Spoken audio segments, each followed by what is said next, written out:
ஆண்டவருடைய ஆவி என்மேல் உள்ளது, ஏனெனில் அவர் எனக்கு அருள் பொழிவு செய்துள்ளார். ஏழைகளுக்கு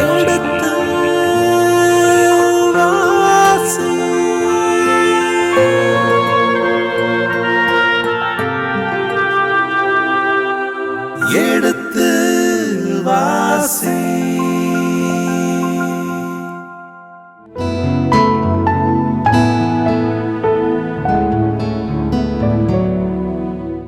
இனி இது எங்களே சாமுவேல் என்ன புத்தகத்தின் 23ஆம் அதிகாரத்துக்குண்டான விவிலிய விளக்கங்களுக்கு நாம் செவிமடுக்க இருக்கின்றோம். 22ஆம் பகுதி மிகவும் அழகான ஒரு பகுதியாக இருந்தது. ஆண்டவருக்குண்டான நேர்த்தியான வார்த்தைகளை இட்டு தனது நம்பிக்கையை அறிக்கையிட்ட, தான் நம்பிய கடவுள் தனக்கு யார், தனக்கு எப்படியெல்லாம் செய்தார் என்பதையெல்லாம் அறிக்கையிட்டு பார்த்த ஒரு சிறப்பான திருப்படலை பார்த்திருக்கின்றோம். இனி இந்த பகுதி அதனோடு சேர்ந்து வருகின்றது. தாவீது இங்கே என்ன சொல்லியிருக்கின்றார், தாவீது இங்கே என்ன செய்ய இருக்கின்றார் என்பதையெல்லாம் இனி பார்க்க இருக்கின்றோம். விளக்கங்களை தர நம் மத்தியிலே தந்தையவர்கள் மிகவும் ஆர்வமாக இருக்கின்றார். வாருங்கள் நிகழ்ச்சிகள் செல்வோம். உங்கள் சார்பாக தந்தையவர்களுக்கு வணக்கம் சொல்லி நிகழ்ச்சியை தொடங்குவோம். வணக்கம் தந்தையவர்களே. வணக்கம்.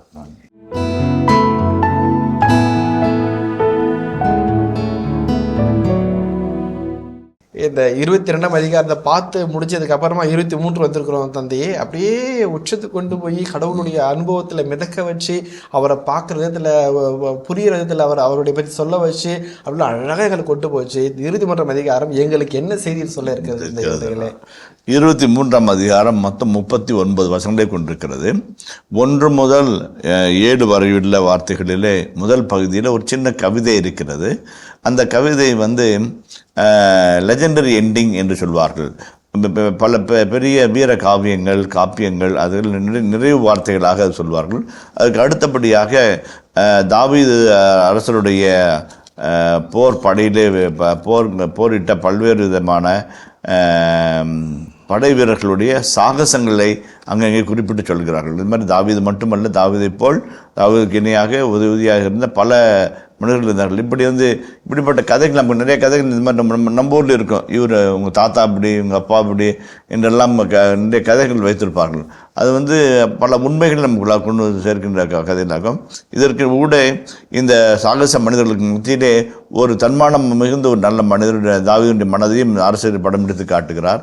அதை பார்க்கிறோம்.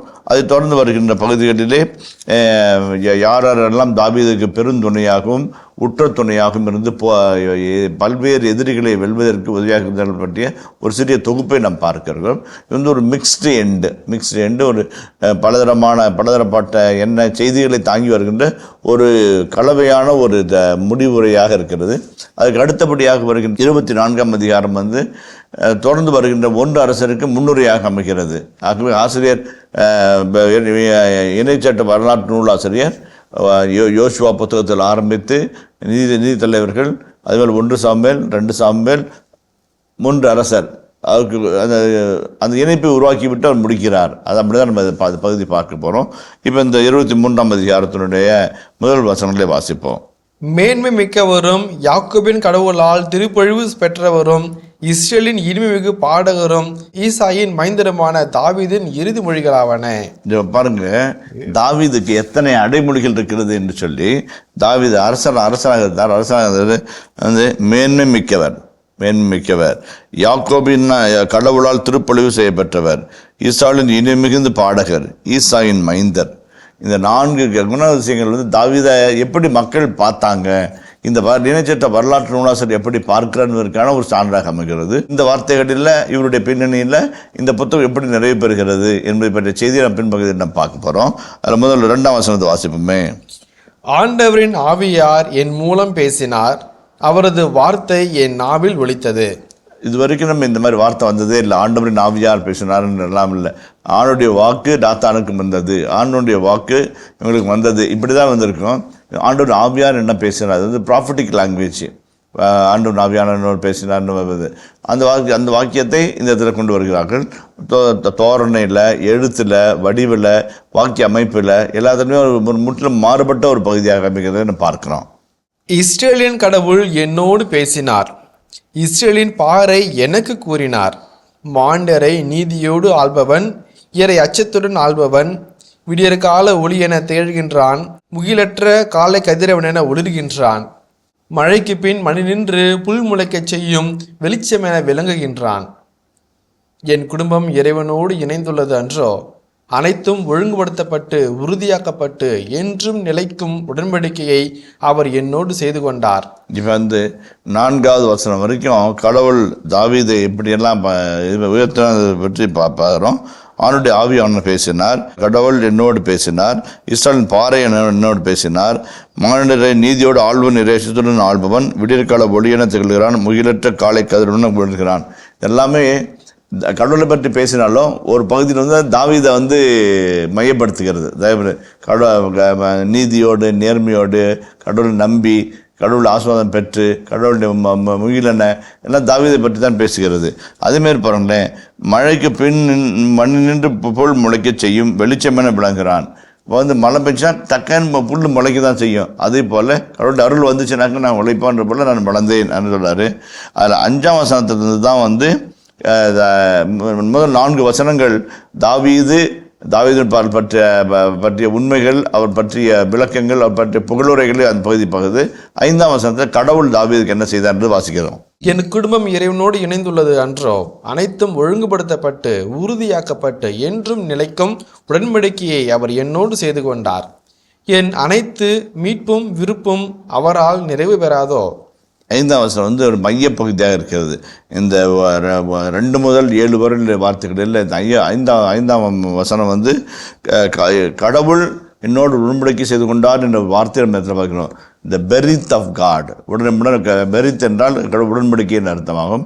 பெரித் ஆஃப் காட், பெரித் எலோகிம், கடவுளுடைய உடன்படிக்கை என் குடும்பத்தோடு இருந்தது அல்லவா, கடவுள் என்னை உயர்த்தினார் அல்லவா, கடவுள் என்னை பாதுகாத்தார் அல்லவா, அதனால் என்னால் இதெல்லாம் செய்ய முடிந்தது என்கின்ற ஒரு எண்ணத்தை சுட்டி காட்டுகிறது. அதே போல் கடைசி வசனம் கடவுளுக்கு எதிராக இருக்கிறவங்கள எந்த விதத்துலையும் நம்ம மதிக்கக்கூடாது, எந்த விதத்திலும் நம்ம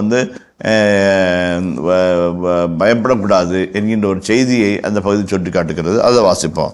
இழிமக்கள் அனைவரும் இரும்பு தடியும் ஈட்டிக்கோளும் கொண்டு நெருப்பால் முற்றிலும் சுட்டெரிக்கப்படுவனவும் கையால் தொடத்தகாதவனுமான காட்டு முட்களை போன்றவர். இடிமக்கள் என்றால் யார்? கடவுளை அஞ்சாதவர்கள், கடவுளுடைய வழியில் நடக்காதவர்கள், கடவுளுடைய கட்டளை கடைபிடிப்பாதவர்கள், கடவுளை பெரிதாக எண்ணாதவர்கள், கடவுள் பக்கம் தங்கள் மனதை திருப்பாதவர்கள், இவங்கெல்லாம் ஈடிமக்கள் என்று சொல்லி ஒரே வார்த்தை சொல்லி அடக்கிறாரு. அந்த ஈடிமக்கள் எல்லாரும் இரும்பாலும் ஈட்டி கோலாலும் அல்லது நெருப்பாலும் சுட்டரிக்கப்படுவதாகவும் கையில் தொடத்தகாதமான பொருட்களாக மாறுறாங்க. அன்டச்சபிள்ஸாக மாறுறாங்க கடவுளுடைய கிருபையில். தேவையில்லாத கடவுளால் தகுதியற்றவர்கள் என்கிற நிலையை அந்த பகுதி சுற்றி காட்டுகிறது. நம்ம கடைசி இதாக கொண்டு போவோம்.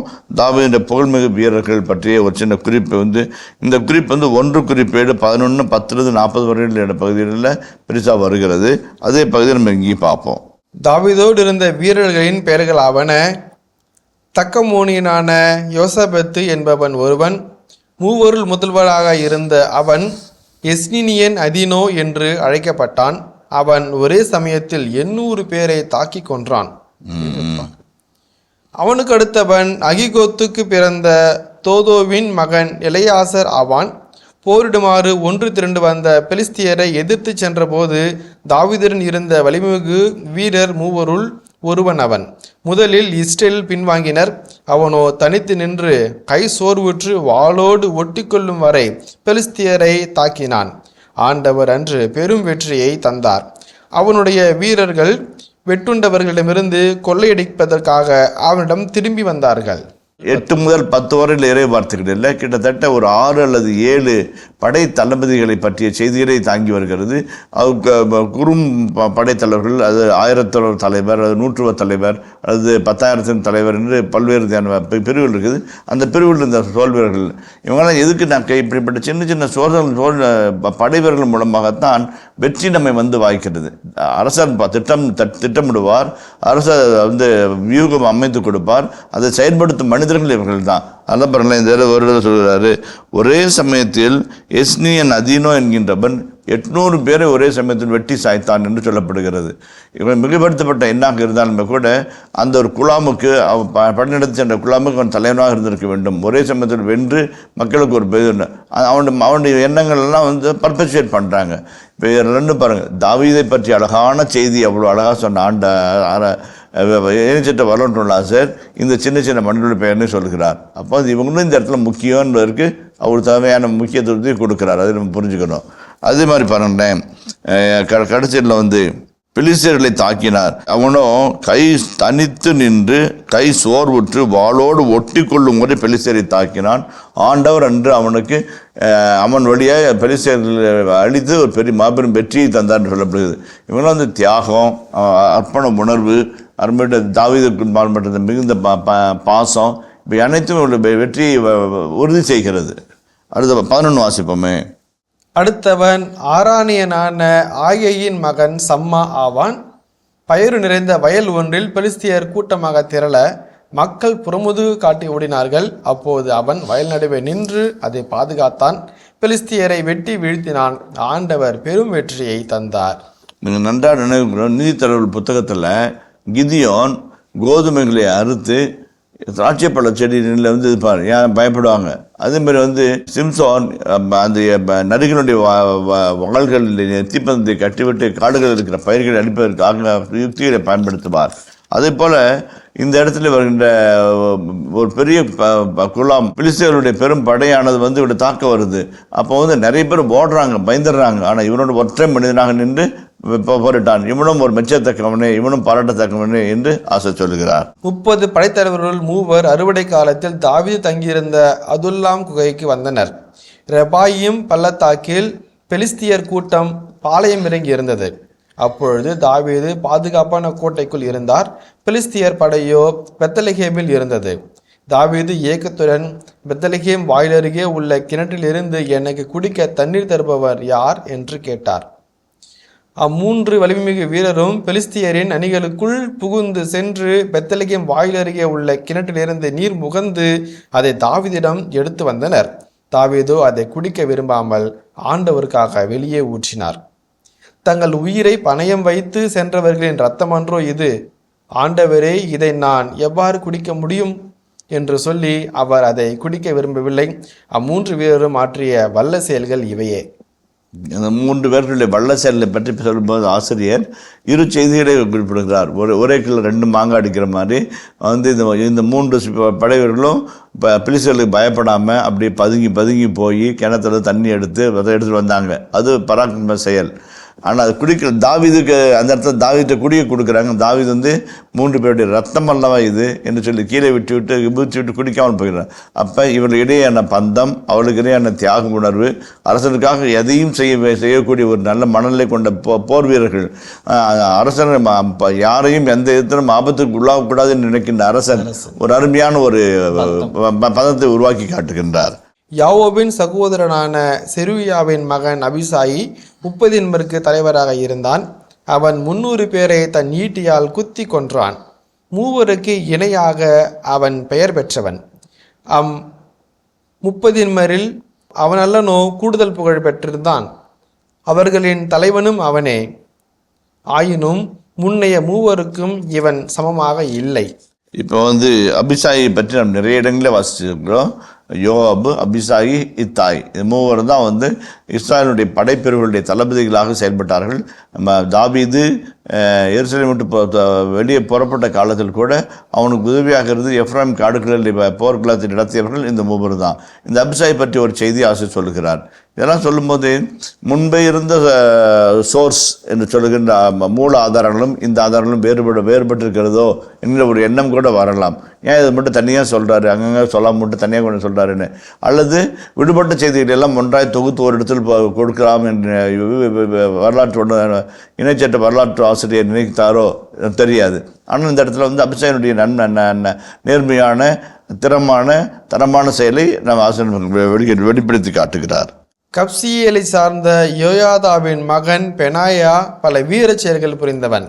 சிங்கம் போன்ற 2 மூவாபிய வீரரை கொன்றவன். பனி பெய்து கொண்டிருந்த ஒரு நாள் குகைக்குள் அவன் சென்று ஒரு சிங்கத்தை கொன்றான். உருவில் பெரிய ஒரு எகிப்தியனை அவன் கொன்று போட்டான். ஈட்டியை கையில் கொண்டிருந்த அந்த எகிப்தியனிடம் இவன் ஒரு கோலோடு சென்று ஈட்டியை அவன் கையிலிருந்து பிடுங்கினான். பின் அந்த ஈட்டியை கொண்டே அவனை கொன்றான். யோயாதாவின் மகன் பெனாயா இவற்றை செய்து முதல் 3 இணையாக புகழ் பெற்று திகழ்ந்தான். 30 பேரில் அவனும் புகழ் பெற்றிருந்தான். ஆனால் முதல் மூவருக்கு அவன் சமமாக இல்லை. ஆயினும் அவனை தாவீது தம் மெய்காப்பாளனாக ஏற்படுத்தினார். பெனாயாவை பற்றி நம்ம ஏற்கனவே பல இடங்களில் கேள்விப்பட்டிருக்கிறோம். இந்த 2 சாமுவேல் 10 பல இடத்துல அவருடைய பெயர்கள் வருகிறது. ஏனென்றால் தாவீது அவரை தன்னுடைய பாதுகாவலராக பயன்படுத்தியிருக்கிறார்.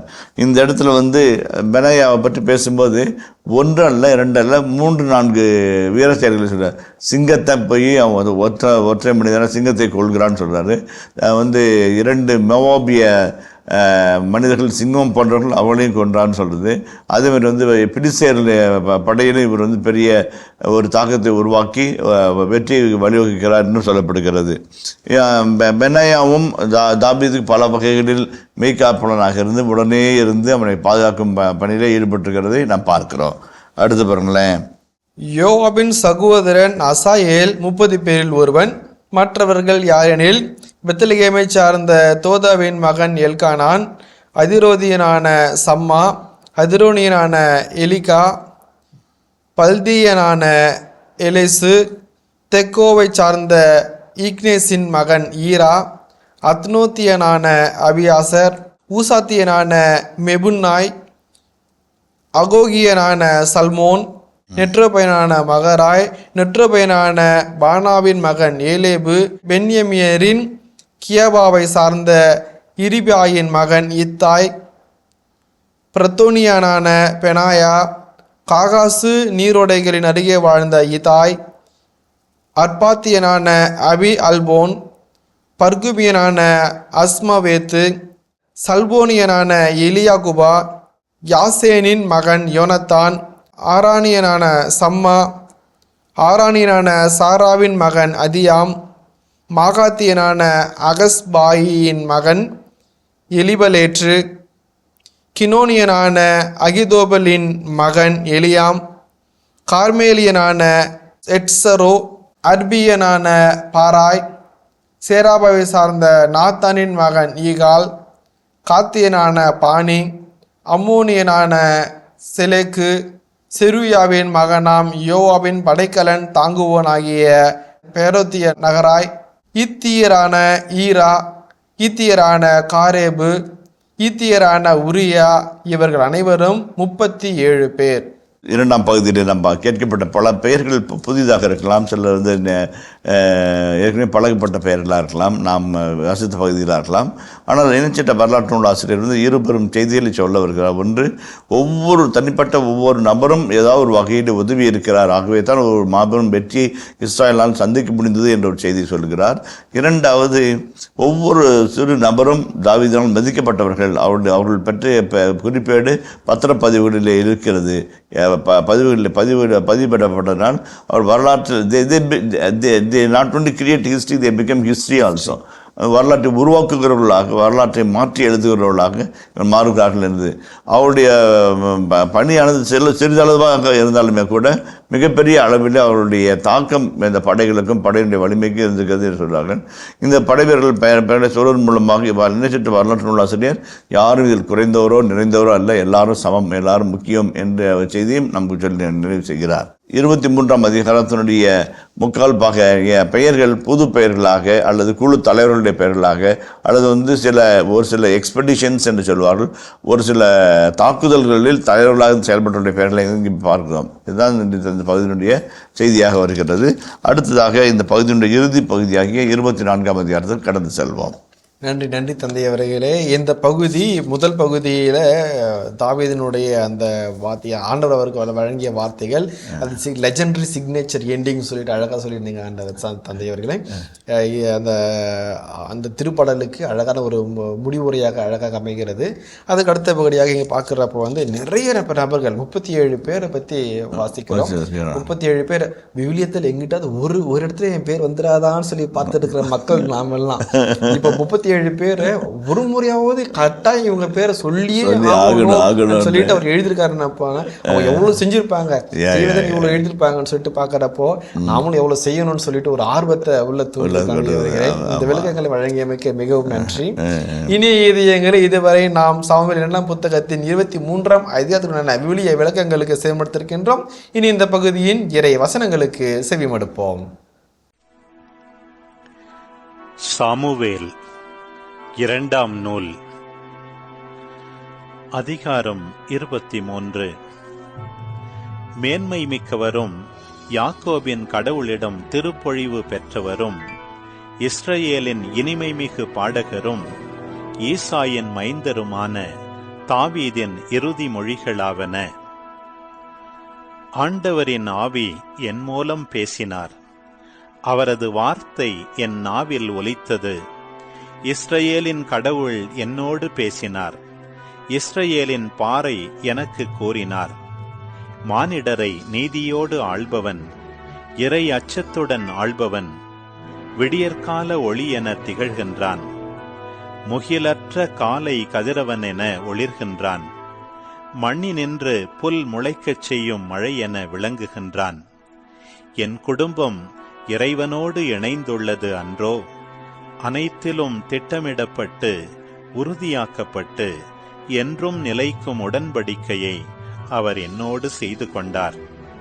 என் அனைத்து மீட்பும் விருப்பும் அவரால் உயர்வு பெறாதோ? இழிமக்கள் அனைவரும் இரும்பு தடியும் ஈட்டிக்கோலும் கொண்டு நெருப்பால் முற்றிலும் சுட்டெரிக்கப்படுவனவும் கையால் தொடத்தகாதவனவுமான காட்டு முட்களை போன்றவர். தாவீதோடிருந்த வீரர்களின் பெயர்கள்: தக்கமோனியன் யோசபாசெபத்து. மூவருள் முதல்வனாக இருந்த அவன் எஸ்னியன் அதினோ என்று அழைக்கப்பட்டான். ஏனெனில் அவன் ஒரே சமயத்தில் 800 பேரை தாக்கிக் கொன்றான். அவனுக்கு அடுத்தவன் அகோசிக்கு பிறந்த தோதோவின் மகன் எலியாசர். போரிடுமாறு ஒன்று திரண்டு வந்த பெலிஸ்தியரை எதிர்த்து சென்றபோது தாவீதுடன் இருந்த வலிமை மிகு வீரர் மூவருள் ஒருவன் அவன். முதலில் இஸ்ரவேலர் பின்வாங்கினர். அப்பொழுது அவன் தனித்து நின்று கை சோர்வுற்று வாளோடு ஒட்டிக்கொள்ளும் அளவுக்கு பெலிஸ்தியரை தாக்கினான். ஆண்டவர் அன்று பெரும் வெற்றியை தந்தார். அவன் வீரர்கள் கொள்ளையடிப்பதற்காக அவனிடம் திரும்பினர். அடுத்தவன் ஆராரியன் ஆகேயின் மகன் சம்பா. பயறு நிறைந்த வயல் ஒன்றில் பெலிஸ்தியர் கூட்டமாக திரள மக்கள் புறமுதுகு காட்டி அவர்கள் முன் ஓடினார்கள். அப்போது அவன் வயல் நடுவே நின்று அதை பாதுகாத்தான். பெலிஸ்தியரை வெட்டி வீழ்த்தினான். ஆண்டவர் மாபெரும் வெற்றியை தந்தார். 30 படைத்தலைவருள் 3 அறுவடை காலத்தில் தாவீது தங்கியிருந்த அதுல்லாம் குகைக்கு வந்தனர். அரக்கர்களின் கணவாயில் பெலிஸ்தியர் கூட்டம் பாளையமிறங்கி இருந்தது. அப்போது தாவீது பாதுகாப்பான கோட்டைக்குள் இருந்தார். பெலிஸ்தியர் பெத்லெகேமில் இருந்தனர். தாவீது ஏக்கத்துடன், பெத்லெகேம் வாயில் அருகே உள்ள கிணற்றிலிருந்து எனக்கு குடிக்க தருபவன் யார் என்று கேட்டார். 3 வலிமை மிகு வீரரும் பெலிஸ்தியரின் அணிகளுக்குள் புகுந்து சென்று பெத்லெகேம் வாயில் அருகே உள்ள கிணற்றிலிருந்து நீர் மொண்டு அதை தாவீதிடம் எடுத்து வந்தனர். தாவீதோ அதை குடிக்க விரும்பாமல் ஆண்டவருக்காக வெளியே ஊற்றினார். தங்கள் உயிரை பணயம் வைத்து சென்றவர்களின் இரத்தமன்றோ இது? ஆண்டவரே, இதை நான் எவ்வாறு குடிக்க முடியும் என்று சொல்லி அவர் அதை குடிக்க விரும்பவில்லை. 3 வீரரும் ஆற்றிய செயல்கள் இவையே. யோவாபின் சகோதரன் செருயாவின் மகன் அபிசாய் 30 தலைவனாக இருந்தான். அவன் 300 பேருக்கு எதிராக தன் ஈட்டியை சுழற்றி அவர்களை கொன்றான். 3 இணையாக அவன் பெயர் பெற்றவன். 30 அவனல்லவோ அதிக புகழ் பெற்றிருந்தான். அவர்களின் தலைவனும் அவனே. ஆயினும் முன்னைய 3 அவன் சமமாக இல்லை. கப்சவேலை சார்ந்த யோயாத்தாவின் மகன் பெனாயா பல வீரச் செயல்கள் புரிந்தவன். சிங்கம் போன்ற 2 மோவாபிய வீரரை கொன்றவன். பனி பெய்து கொண்டிருந்த ஒரு நாள் குகைக்குள் அவன் சென்று ஒரு சிங்கத்தை கொன்றான். உருவில் பெரிய ஒரு எகிப்தியனை அவன் கொன்று போட்டான். ஈட்டியை கையில் கொண்டிருந்த அந்த எகிப்தியனிடம் இவன் ஒரு கோலோடு சென்று ஈட்டியை அவன் கையிலிருந்து பிடுங்கினான். பின் அவன் ஈட்டியை கொண்டே அவனை கொன்றான். யோயாதாவின் மகன் பெனாயா இவற்றை செய்து முதல் மூவருக்கு இணையாக பெயர் பெற்று திகழ்ந்தான். 30 பேரில் அவனும் புகழ் பெற்றிருந்தான். ஆனால் முதல் மூவருக்கு அவன் சமமாக இல்லை. ஆயினும் அவனை தாவீது தன் மெய்காப்பாளனாக ஏற்படுத்தினார். யோவாபின் சகோதரன் அசாவேல் 30 பேரில் ஒருவன்.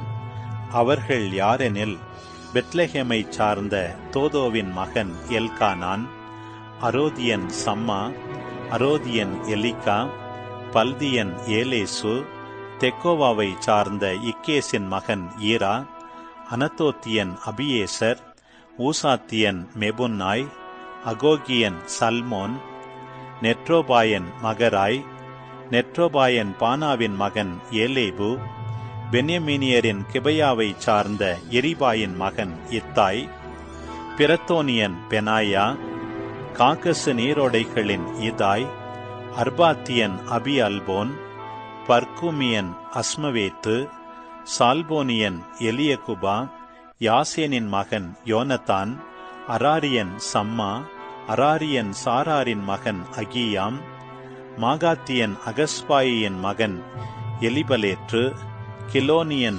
அதித்தோபலின் மகன் எலியாம், கர்மேலியன் எட்சரோ, அர்பியன் பாராய், சோபாவை சார்ந்த நாத்தானின் மகன் இகால், காத்தியன் பானி, அம்மோனியன் செலேக்கு, செருயாவின் மகனும் யோவாபின் படைக்கலன் தாங்குவோனுமான பேரோத்தியன் நகராய், இத்ரியன் ஈரா, இத்ரியன் காரேபு, இத்தியன் உரியா, இவர்கள் அனைவருமே அந்த 30 பேர்.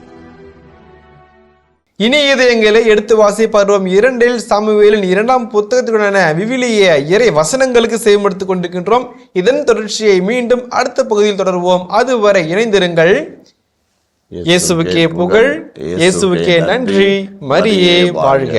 இளைஞர்கள் இவ்வளோ பேர், ஆண்கள் இவ்வளோ பேர், பெண்கள் இவ்வளோ பேர், இவ்வளோ பேர் வந்து இவ்வளோ வரி செலுத்துகிறார்கள் என்று 3 ஆண்டுகள் நாட்டில் தொடர்ந்து பஞ்சம் வரும், சரியா என்று கேட்கிறார்.